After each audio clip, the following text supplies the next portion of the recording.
Some people have said that believing in God doesn't make any sense, that believing in God as creator is illogical, that there's no proof for it whatsoever, and that they couldn't force themselves to believe something that just didn't make any sense.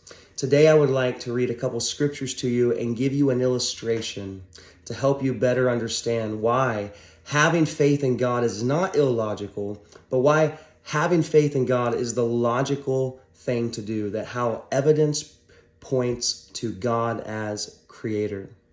So I want to start off by reading Romans chapter 1, starting with verse 18, and it says this: "The wrath of God is being revealed from heaven against all the godlessness and wickedness of people who suppress the truth by their wickedness. Since what may be known about God is plain to them, because God has made it plain to them. For since the creation of the world, God's invisible qualities, his eternal power and divine nature have been clearly seen, being understood from what has been made, so that people are without an excuse."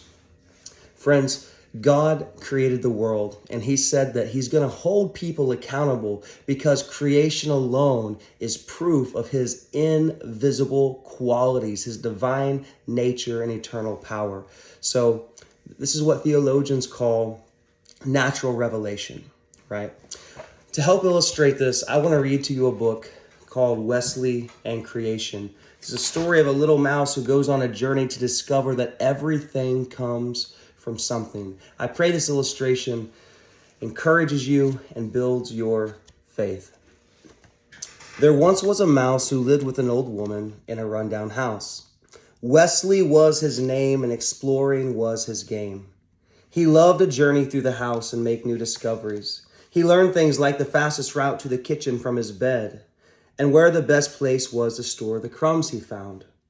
Wesley was a young mouse and had lots more to learn about his gigantic world. The old woman was an artist and had a painting room that was full of amazing paintings that she had made a long time ago.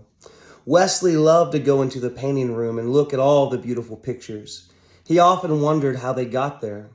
Wesley never saw the old woman paint because she had not painted since before Wesley was born. One day, the old woman called her grandson and asked him to come over and help her with some summer cleaning. Wesley came out to see what was going on. He noticed the boy carrying out some of the old paintings. He overheard the boy tell his grandmother that he could not believe that she had painted all of the paintings. This intrigued Wesley, and he paid close attention. He had always wondered where the paintings came from. That makes sense, Wesley thought. The paintings had to have a painter to paint them. Before this, he had thought that the paintings had just always been around. This made Wesley very excited because he had learned something new. Now he was off to learn even more things by applying his new idea. Wesley started to get hungry, and he decided to go to the garden because it was his favorite place to get fresh food. He got a piece of carrot and climbed to the top of the scarecrow to eat it. While Wesley was on top of the scarecrow, he could see far across the yard to where the house was. He began to wonder how the old woman's house came to be. That's when he remembered the house that his mama and papa built. Then he realized that whenever you have a building, you have to have a builder. He was really excited now, and he hurried down from the scarecrow. He began to look around at all of the food in the garden. There were watermelons, carrots, tomatoes, sunflowers, apple trees, and cherry trees. He wondered how the garden came to be. That is when he remembered the old woman and her grandson would always till and plant the garden every spring. If there's a garden, there has to be a gardener. Wesley was feeling really smart and was becoming even more curious about the world. He looked up in the tree and saw a white silky string that was designed into a unique shape. He looked a little closer and came to the conclusion that a design must mean there is a designer. And sure enough, he was right. Along came a spider and told Wesley about all the planning and the practice that went into making the spider web. Wesley was amazed. As Wesley was talking to the spider, his friend Birdie flew up to say hi. She couldn't talk long because she had to get back to her nest and keep watch over all of her eggs. As Wesley told her bye, he realized that bird nests are made by birds, and for there to be bird eggs, there has to be birds to lay them. The world was beginning to make more sense to him. Wesley got tired from his adventure and from learning so many things in one day. He decided to go to the porch because it was his favorite place to take a nap. As Wesley was about to close his eyes, he looked and saw what looked like a massive painting. It looked familiar, and then he realized the old woman had paintings like this in the painting room. "Wow," he said out loud. "I wonder who painted that. They must have used a big paintbrush." Wesley was looking at the sunset. After admiring the sunset, it got dark and Wesley went back into the house to get ready for bed. As he looked into the mirror to brush his teeth, he saw his reflection and a question popped into his head. Where did I come from? Then he remembered that he came from his mama and papa mouse, and they came from their mama and papa mouse.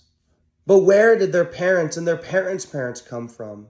Where did the very first mouse come from? This had Wesley stumped. Wesley gave up and laid down to go to bed when all of a sudden it came to him. A painting equals a painter. A building equals a builder. A garden equals a gardener.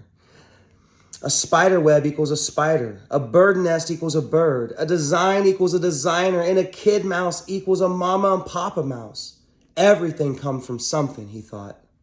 He laid in bed and thought of this massive creation that he had learned about all day. Then he realized that a creation must equal a creator. Wow, this world is an amazing creation, he thought. Therefore, there must be an amazing creator. In the end, we can see from this children's book that Wesley goes on this journey to discover that everything comes from something. If there's a painting, there has to be a painter. And if there's a building, there has to be a builder. And friends, if there is a worldwide creation with design and intricacy and thought and intelligence, then surely the logical progression, the deductive reasoning would say there must be a creator. I want to end with reading a couple scriptures just in support of our scripture in Romans chapter 1 and in support of our illustration. Hebrews 3:4 says, "For every house is built by someone, but God is the builder of everything." John 1:3 says, "Through him all things were made, and without him nothing was made that has been made." And finally, Hebrews 11:3, "By faith we understand that the universe was made by God's command, so that what was seen was not made out of what was visible."